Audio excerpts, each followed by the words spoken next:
Tugas ayah yang kedua yaitu memberikan perlindungan kepada anggota keluarga. Kemudian yang ketiga, tugas ayah adalah menjadi pemimpin keluarga. Kemudian anggota keluarga yang kedua ada ibu. Apa sih tugas ibu di rumah?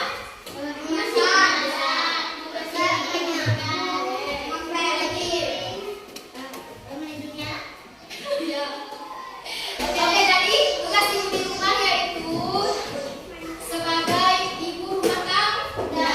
Kemudian yang kedua, mempersiapkan kebutuhan keluarga. Kemudian anggota keluarga yang ketiga yaitu anak. Apa sih tugas anak di rumah? Gak boleh ya. Apa sih tugas anak di rumah? Ada yang tahu? Apa lagi? Belajar.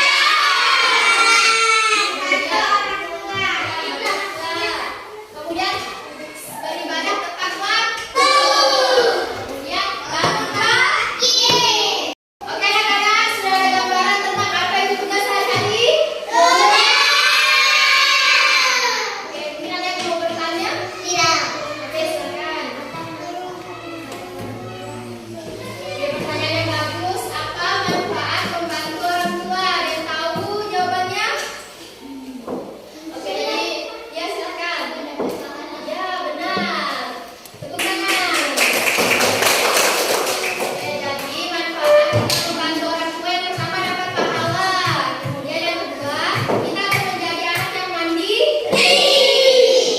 Oke, jadi manfaat kalau kita membantu orang tua yang pertama dapat pahala, benar. Kemudian yang kedua, kita akan menjadi pribadi yang mandiri.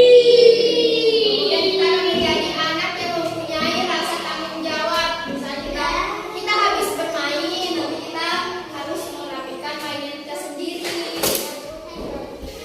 Oke, ibu punya kuis untuk kalian. Jadi siapa yang bisa jawab nanti dapat hadiah. Buat angkat tangan ya. Oke. Apa tugas ibu di rumah? Sebutkan, Pak.